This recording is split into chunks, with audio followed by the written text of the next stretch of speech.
What's happening, party people? Welcome to Punchboard Party. My name is Daniel, and I'm here with Billy in bed. Let's try that one more time. All right, Bill, thank you for joining me for this conversation that we're going to have about fantasy realms. Everybody out there, if you don't know Billy Indiana, he has this great channel all about board games as well over on YouTube here. And if you look down the description, I'll have a link to his channel so that you can check him out. You're not going to find a nicer person talking about board games than Bill Webb. So thank you so much for joining me here, Bill. How are you doing? My pleasure, Daniel. Thanks. It's been fun kind of as we prepared to get ready for these videos. And I'm really excited to have this conversation with you over a nice little great game.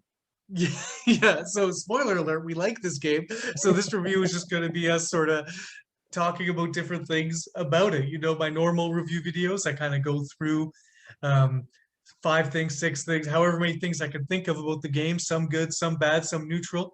And here we're going to do a similar thing, but this time we're just we're kind of going to go back and forth about one thing each, and then their second thing each, and we're going to talk about fantasy realms. Bill, why don't you start us off with your first thing about fantasy realms?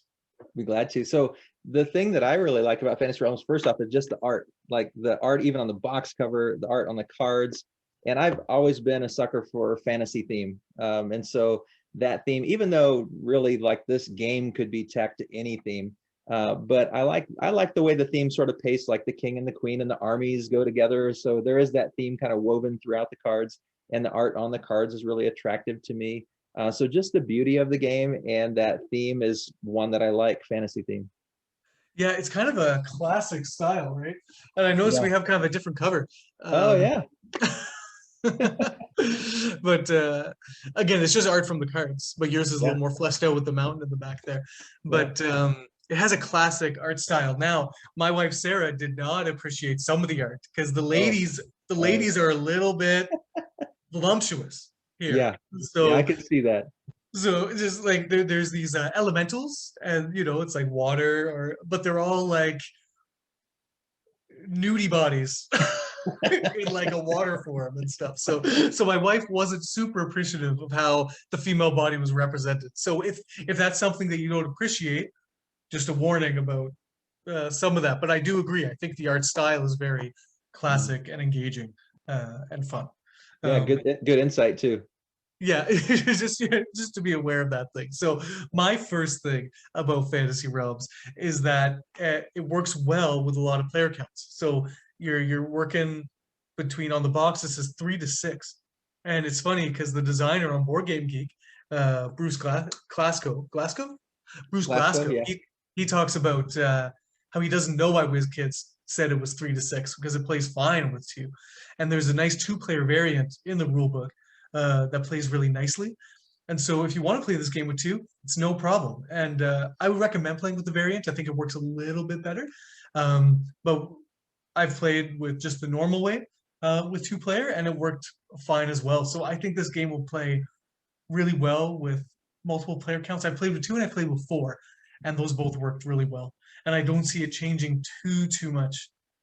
As the players increase, you're going to get more not more cards, but just more cards in between your turns out on the table. Yeah, I've only been able to play it 2 players because of quarantine, and I've only had it for a few weeks, but I played it probably 10 or 12 times, but always 2-player. And I've done the same like you. I've played with the kind of original rules, and then with the 2-player variant, the official variant that's in the rule book. And I agree. I like the variant better. Yeah. So what's your second thing? So my second thing is kind of adjacent to the game in a sense, but there's a really nice scoring app that WizKids puts out, and you can get it on Android or Apple, and it makes the scoring a lot easier because the scoring in this game can be a bit of a chore. There's so many ways that the things combo, and it's really easy to miss some things. But the app works really nice. Like, have you seen the app? No, I haven't, and I'm excited to check it out because that was one thing. Sarah just had me score her hand when the first time we played the game because it's overwhelming and I get lost myself, and it's the scoring is work in this game for sure. Yeah, and I'm a math person, so you would think I would love it, but the app is so slick. It just across the top, it's got the different colors. So like whatever. I think it's like pink for the wizards and black for the armies or whatever. And you just touch the tab to get that kind, and then it shows all the wizards, for instance, and you just drag the ones that you have down, and then it scores it automatically. And then you do player Okay. number 2, and you just drag the cards down, and it scores it automatically. And even for the ones that like, you know, those wild cards where you can doppelganger, you can change, you know, a card. Yes. It says which card do you want to change, and so then it shows you what's in your hand, and like it's really slick. It works nice. Awesome. No, that's super cool. My second thing about Fantasy Realms is just the core mechanic. The core goal of the game is you start with a hand of 7 cards, and then throughout the game, you're going to be drawing a new card into your hand and then playing a card out into the discard pile. So you can either draw from the discard tableau, so visible cards, or you can draw from the top of the deck, and then you play to the discard tableau. When there's 10 cards in the discard tableau, then the game is going to end, and whoever has the best scoring hand is going to win. And so all these cards, they score depending on the other cards that are in. That's the whole game. And it is really brilliant because the whole time you're on a hunt. You're on a hunt for certain cards because you know that they're going to work well with the cards that are already in your hand. And then you're constantly in agony because you need to make room in your hand for the cards that are going to score with the cards that are already in your hand. But you also don't want to get rid of some cards in case the cards that match with those cards are going to come up next. And so there's been a couple of times where I've like pivoted away from a strategy and then pivoted back just because the right things came out. And again, that's not an efficient way to play the game, but it's just so alluring, it's so tempting. So I really love that core mechanism. I think it just it has a lot of legs to it. I could just play the game over and over again just for that alone. Just the, oh yes, yes, yes, I have the right things, or oh, there it is. But I need to get, am I gonna get this next, or am I gonna get this?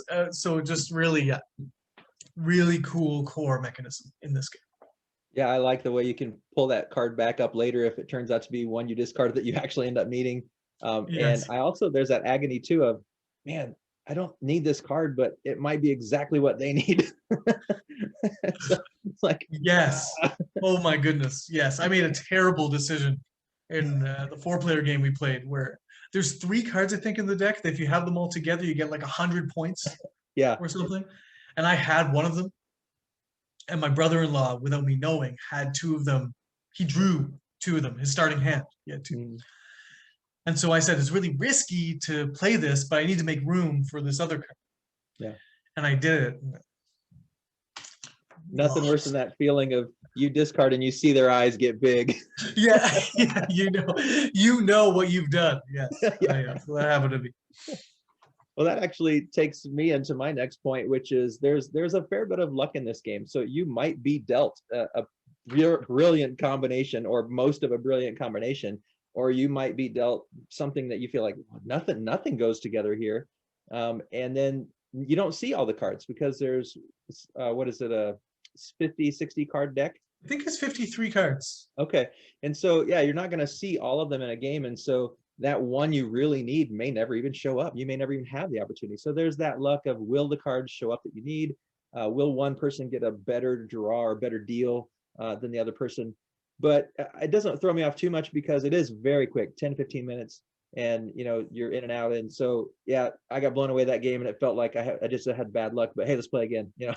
Yes, of course. My third thing is very similar to that.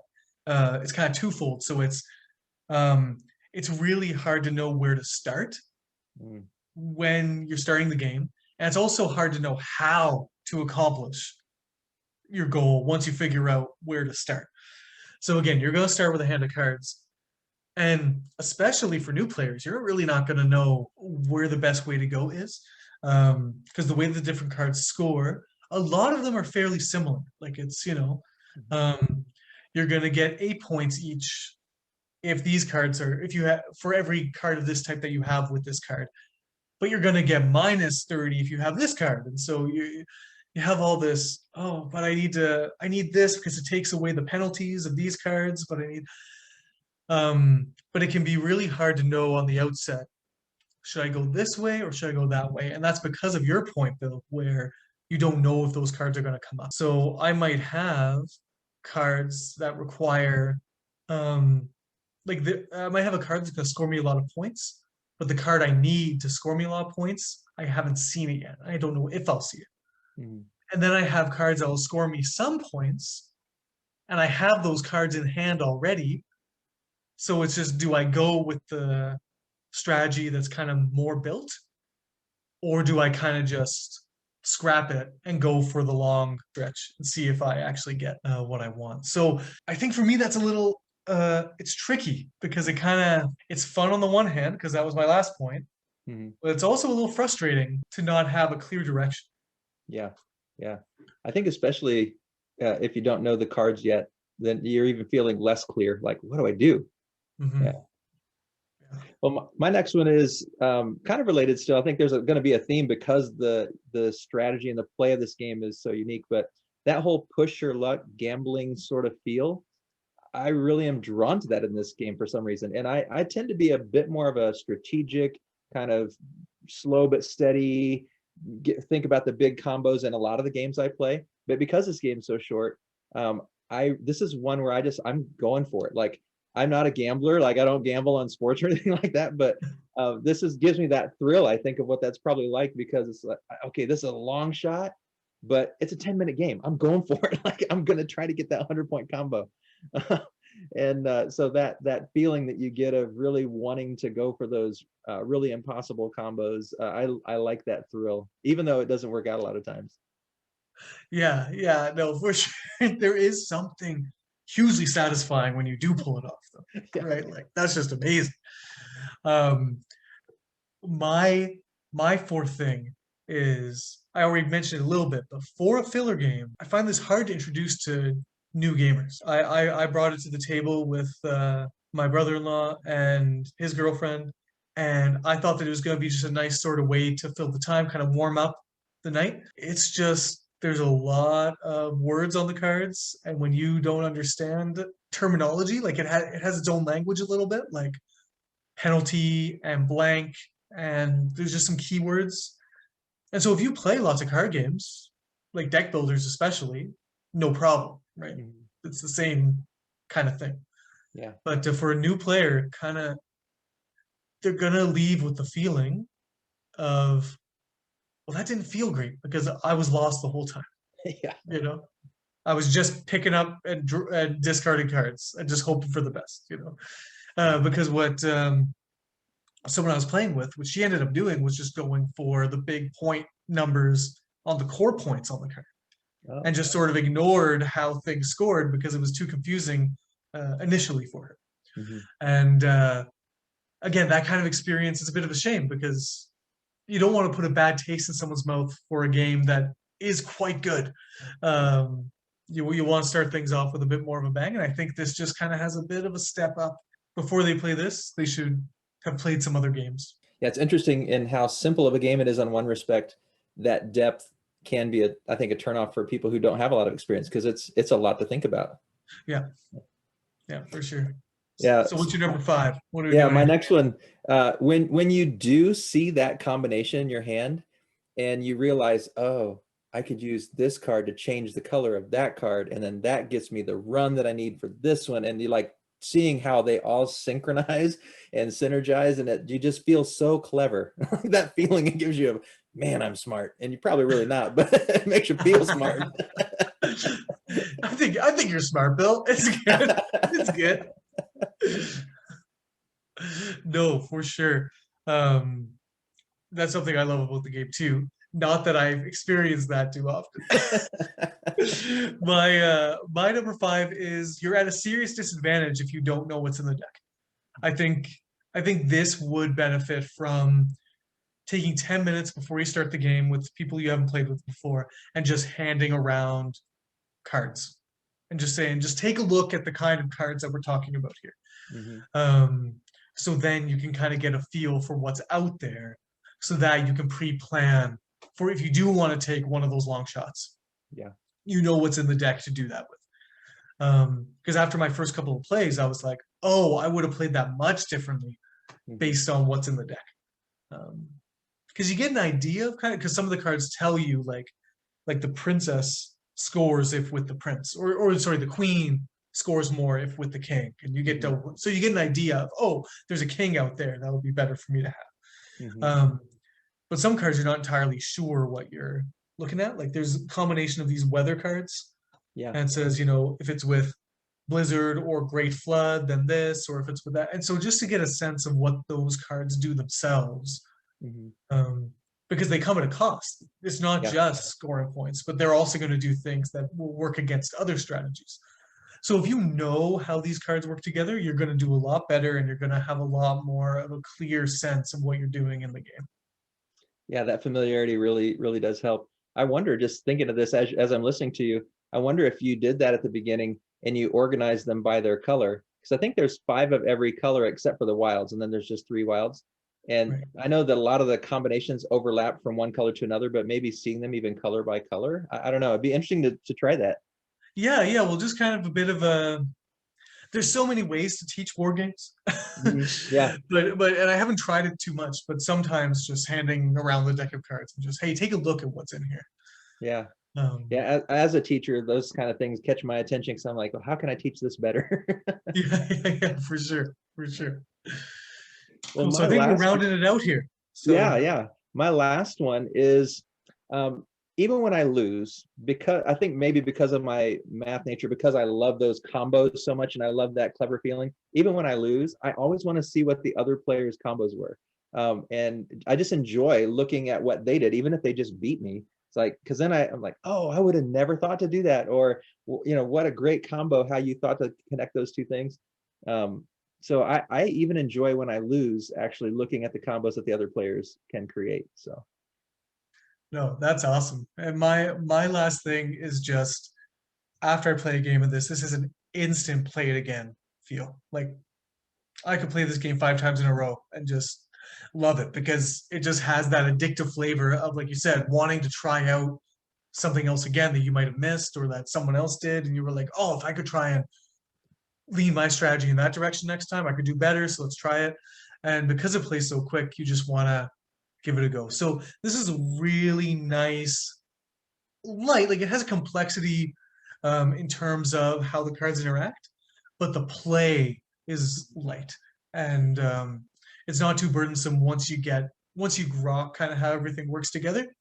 It's a fairly light filler game, but really highly recommended for me. And I know that for yourself, Bill, I think both of us kind of got turned on to this game with the release of Red Rising from Stonemaier Games that's coming out. So we both got pretty hyped about that game, and that borrows the core mechanism of, you know, play a card, draw a card, or draw a card, play a card, and trying to build that hand of cards that are going to score you points depending on who's in your hand with who. And this is the basic mechanism of Red Rising at its most streamlined.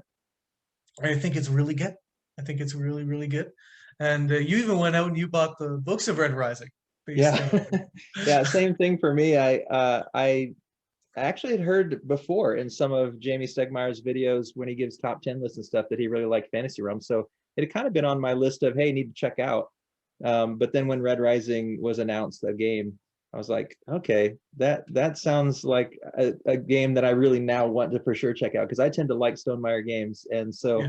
I assumed that I was probably going to like Red Rising, and I wanted to get a feel for what that mechanism, how that worked. And I really enjoy Fantasy Realms. And I think Red Rising, from what I've seen, kind of adds enough to make a little more control and a little less luck, even though there's still going to be some luck.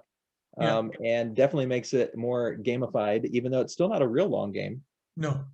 So yeah, and I'm one of those, I'm all in. Sometimes I get wrapped up. So I'm definitely on the party bus for this one and got the books and getting ready to start reading those books too. Yeah. So. Yeah. More meat on the bones as far as the game. So really, really excited about that. Now, did you do the pre-order?